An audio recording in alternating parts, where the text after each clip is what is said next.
나 십자가 대야 할 때 그 일이 고마워 내 얼굴 감히 못 들고 눈물을 흘릴 수밖에 없습니다. 주님 감사합니다. 우리를 위해서 십자가에서 죽으심으로 구원을 허락하시고 여전히 죄인인 우리에게 사랑으로 대하시고 은혜를 베푸시며 인자로 함께 하시는 그 은혜와 사랑 우리가 갚을 길 없지만 매일매일 우리의 삶을 주께 드리며 순종하며 살기를 원합니다. 주님이 당하신 고난, 우리가 예수 죽인 것을 우리 몸에 짊어지고 주와 함께 십자가의 길을 걸어갈 수 있도록 우리에게 또한 새 힘을 허락하여 주시옵소서. 이 시간 주 앞에 예배하며 기도하며 나아갈 때에 그리스도의 십자가를 기억하고 그 죽으심이 얼마나 위대한 희생이고 사랑인지를 기억할 수 있는 귀한 시간이 되게 하여 주시옵소서. 감사하며 우리 주 예수 그리스도의 이름으로 기도합니다. 아멘. 누가복음 23장입니다.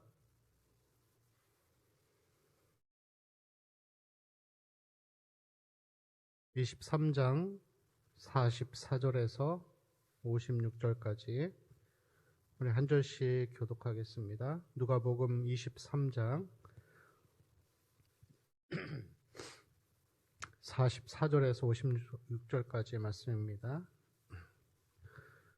때가 제6시쯤 되어 해가 빛을 잃고 온 땅에 어둠이 임하여 제9시까지 계속하며 성소의 의장이 한가운데가 찢어지더라.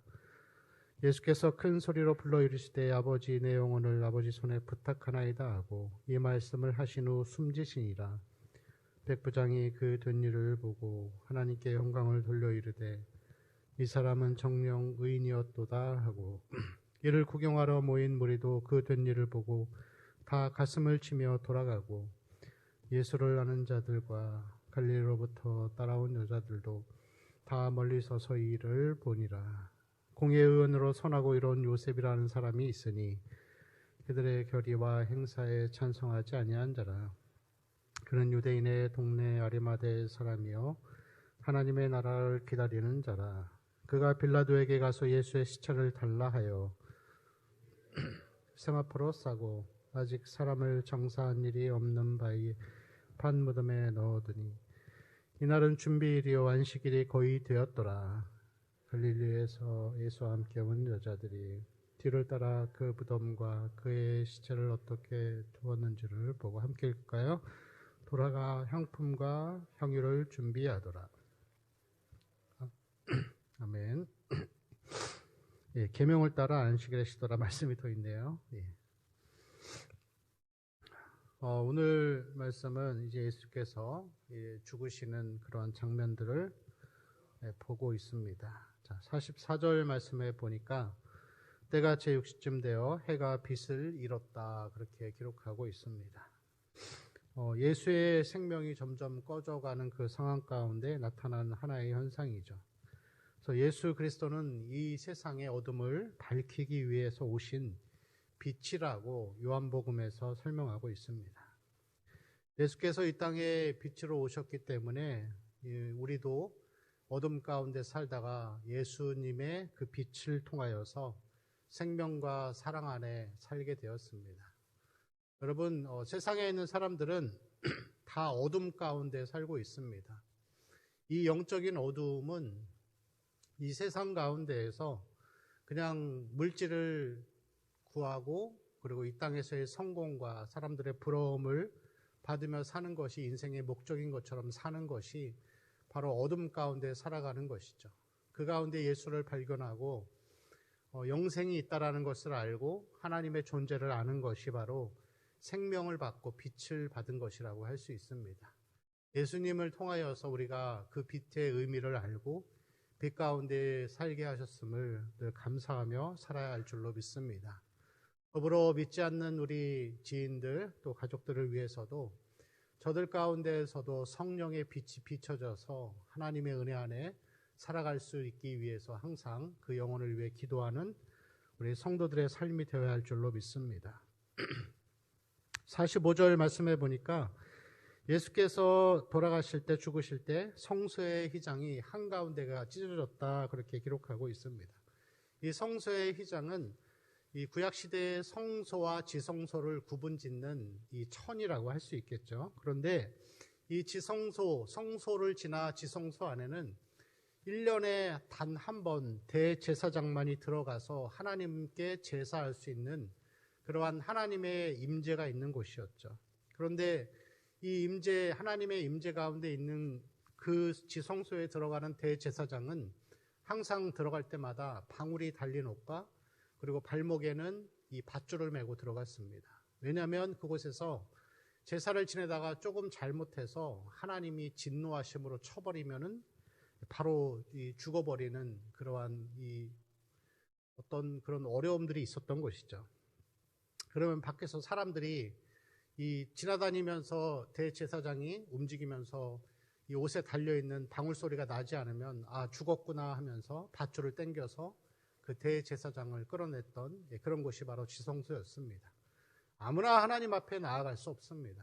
구약시대에는 하나님을 만나고자 해도 만날 수 없는 곳인데 그러한 곳이 예수의 죽으심을 통하여 휘장이 찢어지고 이제는 누구든지 우리가 하나님 앞에 히브리서의 말씀처럼 은혜의 보좌 앞에 담대하게 나아갈 수 있습니다. 여러분, 기도할 수 있는 것 우리의 특권입니다. 우리의 축복입니다. 기도할 수 있는 것, 말씀 볼 수 있는 것 우리가 게을러서 안 할 뿐이지 그것은 우리에게 엄청난 축복입니다. 늘 여러분 은혜의 보좌 앞에 담대히 나아가시기를 바랍니다. 그 은혜의 보좌 앞에 나아갈 때마다 예수 그리스도를 기억하시고 그 은혜를 끼치기 위해서 우리를 위해 죽으신 그 십자가의 은혜를 늘 잊지 말아야 합니다. 46절 말씀 보실까요? 예수께서 큰 소리로 불러 이르시되 아버지 내 영혼을 아버지 손에 부탁하나이다 하면서 이제 예수께서 십자가에서 죽으셨습니다. 내 영혼을 아버지 손에 부탁합니다. 여러분, 우리의 삶이 마지막에 하나님 앞에 갈 때에 하나님 제 영혼을 받아주세요 라고 하면서 기쁨으로 갈 수 있는 삶이 되어야 합니다. 죽기 싫어서 두려워서 사는 것은 그리스도인의 삶이 아닙니다. 그리스도인은 오늘 하루를 사는 사람들입니다. 내일은 하나님께 맡기고 오늘 하루를 최선을 다해 살다가 하나님 앞에 가는 그 순간 이 임종의 그때에 우리가 기쁨으로 하나님 앞에 달려가는 삶이 되어야 합니다. 그것이 진짜 내세론적인 신앙이고 종말론적인 신앙관이라고 할 수 있겠죠. 이 땅의 삶에 집착하는 것이 아니라 다가올 시간을 두려워하지 않고 하나님 앞에 기쁨으로 가는 그런 종말론적인 신앙이 또한 되어야 할 줄로 믿습니다. 예수께서 죽으신 이후에 50절부터 56절까지의 말씀을 보면 두 사람이 나옵니다. 한 사람은 아리마대 요셉이죠. 그는 50절에 보니까 공회 의원이고 또 의로운 자라고 또 선한 자라고 그렇게 기록하고 있습니다. 그리고 51절에 보면은 그는 하나님의 나라를 기다리는 자다 그렇게 고백하고 기록하고 있죠. 그리고 그를 예수께서 죽으셨을 때 그는 이 52절에 보니까 빌라도에게 가서 예수의 시체를 달라고 합니다. 그리고 53절에 바위에 판 무덤에 예수님을 누이죠. 이 사실 여기서는 바위에 판 무덤이라 그렇게 기록하고 있지만 성경의 다른 곳에서는 자기가 묻힐 미리 예비해둔 요셉 자신을 위해 만들어둔 그 무덤에 예수님을 장사 지낸 것이라고 그렇게 기록하고 있습니다. 그리고 이 이사야 말씀에서 보면은 예수께서 죽으실 때 부자와 함께 있었다라는 그런 말씀이 있는데 이 말씀이 아리마다 요셉과 함께 있는 것을 통하여서 이 말씀이 성취되는 것을 볼 수가 있습니다.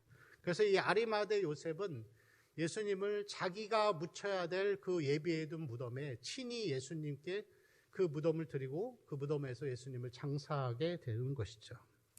자, 그리고 55절에 보니까 또 한 부류, 한 사람이 있는데 갈릴리에서 예수와 함께 온 여자들이라 그렇게 기록하고 있습니다. 이 사람들은, 이 여자들은 56절에 보니까 향품과 향유를 준비해서 예수님의 이 장사 지냄을 위해서 자신들이 준비했던 것을 볼 수가 있습니다. 이 아리마대 요셉이나 이 여인들은 굉장히 예수님을 옹호하고 또 지지했던 사람들이죠. 이때 예수님의 시체를 내어달라고 하고 장사 지낸다고 하는 이 일들은 사실 쉽지 않은 일이었습니다. 그 당시에 많은 사람들이 예수님을 떠나고 배반하고 또 그것은 이 예수님을 옹호했다라는 것 자체는 그 당시의 종교 지도자였던 바리새인과 이 사두개인 유대인들 대제사장들에게 반기를 든 거예요. 그 사람들이 이 나라적으로 어떤 그 기득권의 세력들과 이 원래 있었던 지도자들에게 이 반기를 들어서 행한 일들이라고 할 수 있겠죠. 그렇지만 많은 사람들이 예수님을 다 떠났을 때 이 아리마대 요셉은 그런 것들에 연연하지 않고 예수님을 장사 지내고 예수님을 따랐던 것을 볼 수 있죠. 여인들도 그랬습니다. 여러분, 많은 사람들이 예수님이 죽었을 때 너무 많이 실망을 한 거예요. 우리가 아는 것과 같이 그 당시 이 이스라엘 민족은 이 로마의 지배 아래서 굉장히 굴욕적인 삶을 살고 있었습니다. 마치 우리나라가 일제의 그 식민 지배를 받아서 이름을 개명하고 여인들이 위안부에 끌려가듯이 그렇게 굴욕적이고 아주 치욕적인 삶을 살고 있던 거예요. 근데 예수님이 나타나셨어요. 예수님이 나타나셔서 막 죽은 자를 살리고 오병이어의 기적을 일으키고 귀신을 쫓아내니까 사람들이 환호한 거죠. 와, 예수님 저분이 진짜 메시아구나. 우리에게 오셔서 이제 로마로부터 우리를 해방시켜 주시겠다라고 생각하면서 많은 기대를 하고 있었던 거예요. 근데 예수님은 무슨 말씀하시죠? 난 죽어야 돼. 난 죽어야 돼. 이상한 말씀하시는 거예요. 그리고 결국에는 그 죽은 자도 살리셨던 예수님이 힘없이 끌려가시고 십자가를 지고 가시면서 결국엔 죽습니다. 이게 얼마나 실망스러운 상황입니까? 자신들의 요구를 들어주지 않고 그냥 죽으신 거예요. 복음의 의미를 알지 못하고 자기의 필요를 따라서 예수를 믿는 것은 그건 신앙이 아닙니다. 내 필요를 위해서 예수를 믿는 것은 진짜 예수님을 죽이는 거예요. 여러분, 우리가 신앙생활을 하면서 때로는 이해할 수 없는 부분들이 있어요. 예수께서 왜 죽으셨지? 이해가 안 돼요. 이해가 안 되고 설명이 안 되지만 여러분, 끝까지 예수님을 배반하지 않고 예수님을 따라가는 것이 그게 여러분 예수를 믿는 것입니다. 예수께서 우리를 위해 죽으셨습니다. 하나님의 아들이 우리를 위해 죽으셨습니다. 그 십자가의 의미를 우리가 오늘 하루 기억하고 그 가운데에서 우리가 예수의 죽으심을 따라 살아가는 귀한 하루가 되시기를 축원합니다. 같이 기도할까요?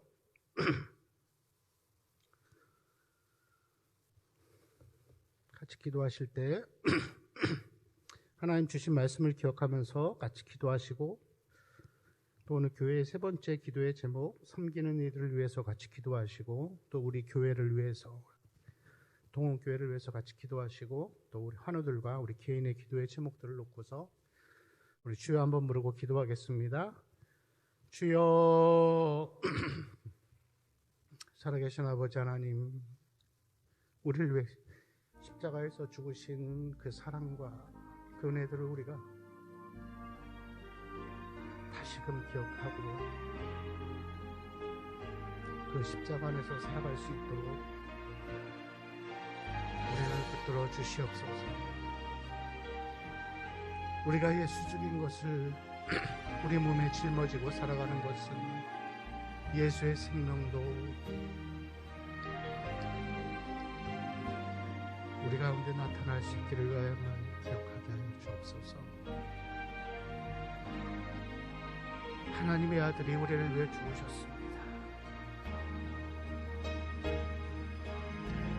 하나님의 아들이 우리를 위해 죽으셨습니다. 늘 죄만 짓고 사는 우리를 위해 죽으심으로 우리에게 생명을 주신 그 엄청난 그 사랑을 우리가 잃어버리지 않게 하여 주옵시고